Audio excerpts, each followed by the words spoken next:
नमस्कार मित्रों। हमने कल एक रियासत थी जिसके बारे में पढ़ा था, जिसका नाम था मेवाड़। क्या नाम था? मेवाड़।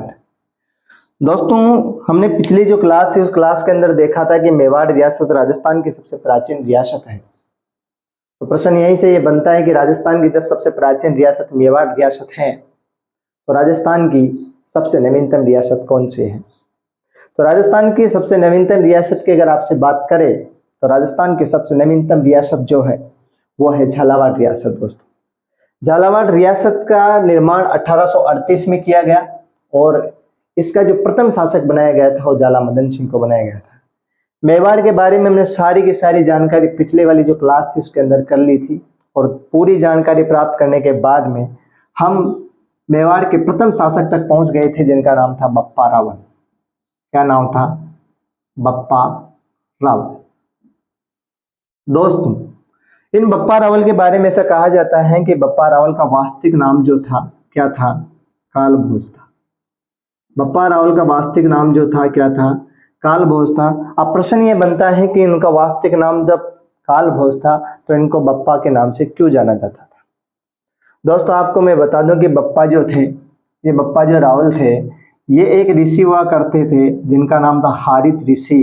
उन हारित ऋषि की ये गायें चराया करते थे और उनकी सेवा से ये ऋषि इतने प्रसन्न हो गए कि इन्होंने इस काल भोज के लिए एक उपाधि दी थी जिसका नाम था बप्पा रावल।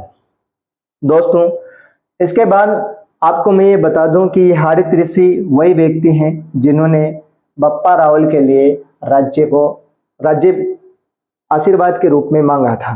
दोस्तों, ऐसा कहा जाता है कि जो हारित ऋषि थे ये भगवान एक लिंग जी जो है,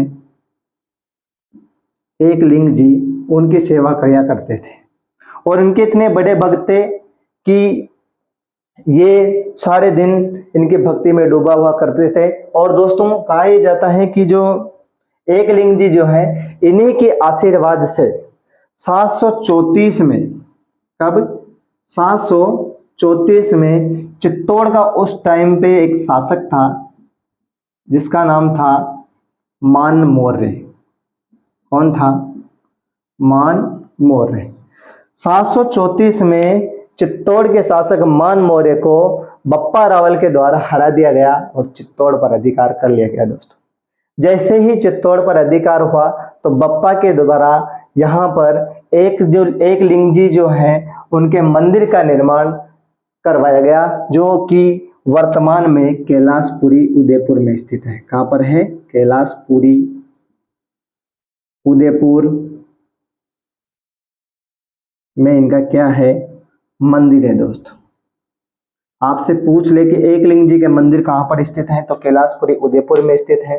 दोस्तों, इन बप्पा रावल के द्वारा जब राज्य को प्राप्त कर लिया, ये वहां के शासक बन गए, तो शासक बनने के बाद इनके द्वारा यहाँ पर सिक्के चलाए गए, जो कि प्रथम बार मेवाड़ के अंदर सोने के सिक्के इन्हीं के द्वारा चलाए गए थे।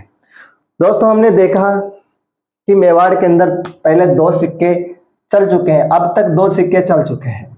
यानी कि प्रथम बार सिक्का कौन सा चला था? चांदी का। ये किसने चलाया था? ये चलाया था गुहिल ने। किसने चलाया था? गुहिल ने चलाया था। अब सोने का जो सिक्का चलाया दोस्तों मेवाड़ के अंदर, वो किसने चलवाया? बप्पा रावल ने, या हम कह सकते हैं कालभोज। तो सोने का सिक्का प्रथम बार अगर मेवाड़ में किसी ने चलाया है तो उसका नाम क्या है? हम कह सकते हैं कालभोज, या इसी को हम बप्पा रावल के नाम से जानते हैं। इस सोने के सिक्के की अगर बात करें दोस्तों, तो इस सोने का जो सिक्का है, ये सोने का सिक्का वर्तमान में हमारे जो अजमेर संग्रहालय है उस अजमेर संग्रहालय के अंदर स्थित है। कहाँ पर है? अजमेर का जो संग्रहालय है वहां पर स्थित है। आपसे पूछ लें कि चांदी का जो सिक्का मेवाड़ में चलाया गया था तो वो वर्तमान में कहाँ है दोस्तों? तो आपको पता होना चाहिए, सांबर संग्रहालय है दोस्तों, वहां पर स्थित है। और सांबर संग्रहालय कहाँ पर है? जयपुर में स्थित है। तो चांदी के सिक्के की अगर बात करें तो चांदी का जो सिक्का वर्तमान में स्थित है तो वो कहाँ पर है? सांबर संग्रहालय जयपुर में स्थित है। सोने के सिक्के की अगर बात करें तो अजमेर का जो संग्रहालय वहां पर ये स्थित है। दोस्तों, इसके बाद हम बात करें तो जो बप्पा रावल है, इन बप्पा रावल के बारे में ऐसा कहा जाता है कि जो बप्पा रावल हैं अपने जीवन के अंतिम समय में खुरासन ईरान चले जाते हैं। कहां पर चले जाते हैं? खुरासन ईरान। कहां चले जाते हैं? खुरासन ईरान चले जाते हैं। कहां पर चले जाते हैं? खुरासन ईरान चले जाते हैं दोस्तों। इनके बारे में ऐसा कहा जाता है कि मेवाड़ के जो रावल शाखा के प्रथम शासक जो माने जाते हैं, रावल शाखा के जो प्रथम शासक माने जाते हैं, रावल शाखा जो है, रावल शाखा के प्रथम शासक जो माने जाते हैं वह किनको माना जाता है? ये बप्पा रावल को ही माना जाता है। इसको माना जाता है, बप्पा रावल को ही माना जाता है दोस्तों। और अंतिम शासक की अगर बात करें, अंतिम शासक की अगर हम बात करें तो वो किसको माना जाता है? रतन सिंह को। आपसे पूछ ले दोस्तों कि रावल शाखा का प्रथम शासक कौन है, तो वो कौन है? बप्पा रावल है। रावल शाखा का अंतिम शासक कौन है दोस्तों? तो रतन सिंह को माना जाता है। यहाँ तक की जो जानकारी वो क्लियर हुई कि नहीं हुई? तो ये तमाम जो जानकारी है दोस्तों ये बप्पा रावल के बारे में है। आपको कैसा लगा कमेंट करके जरूर बताएं। चैनल को सब्सक्राइब करें। धन्यवाद।